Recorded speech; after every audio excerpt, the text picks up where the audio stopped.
ಮೆಂತ್ಯ ಸೊಪ್ಪಿನ ಸೀಸನ್ ಮುಗಿಯೋಷ್ಟರಲ್ಲಿ ಈ ಗರಿಗರಿಯಾದಂಥ ಸ್ನ್ಯಾಕ್ಸನ್ನು ಟ್ರೈ ಮಾಡಿ 8ರಿಂದ 10 ದಿನ ತನಕ ಇಟ್ಕೊಂಡ್ಬಿಟ್ಟು ತಿನ್ಕೊಳ್ಬೋದು.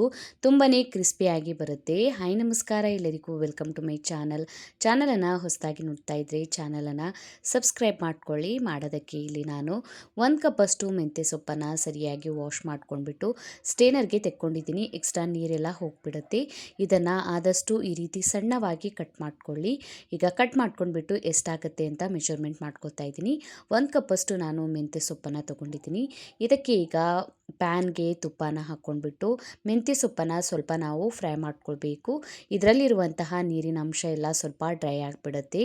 ಅದಕ್ಕಾಗಿ ಈ ರೀತಿ ಫ್ರೈ ಮಾಡ್ಕೊಳ್ಳಿ. ಈಗ ಇದನ್ನು ಫ್ರೈ ಮಾಡಿ ತೆಕ್ಕೊಂಡಿದ್ದೀನಿ.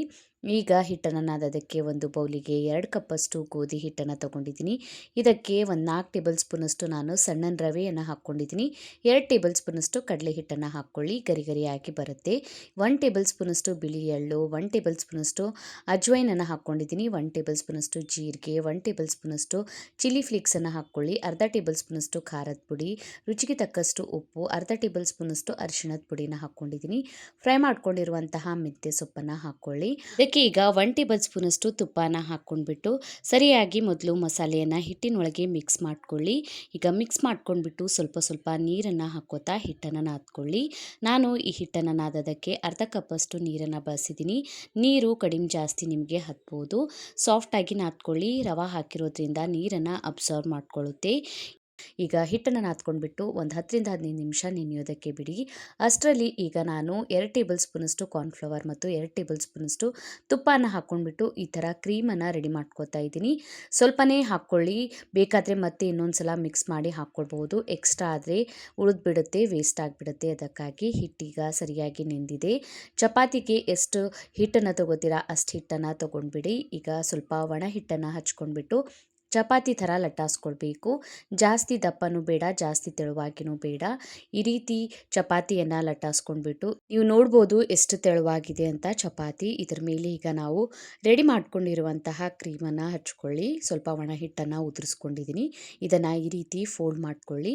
ಫೋಲ್ಡ್ ಮಾಡಿಕೊಂಡ್ರೆ ಲೇಯರ್ ಆಗಿ ಬರುತ್ತೆ. ಇದನ್ನು ಈ ರೀತಿ ಫೋಲ್ಡ್ ಮಾಡ್ಕೊಂಡ್ಬಿಟ್ಟು ಸ್ವಲ್ಪ ಒಣ ಹಿಟ್ಟನ್ನು ಹಚ್ಕೊಂಡ್ಬಿಟ್ಟು ಈ ರೀತಿ ನಾನು ಸ್ವಲ್ಪ ಲಟಾಸ್ಕೊತಾ ಇದ್ದೀನಿ. ನಾನು ಈ ಥರ ಸ್ಟ್ರಿಪ್ಸ್ನಲ್ಲಿ ಕಟ್ ಮಾಡ್ಕೊತಾ ಇದ್ದೀನಿ. ನೀವು ನಿಮಗೆ ಬೇಕಾಗಿ ಶೇಪ್ನಲ್ಲಿ ಕಟ್ ಮಾಡ್ಕೊಳ್ಬೋದು.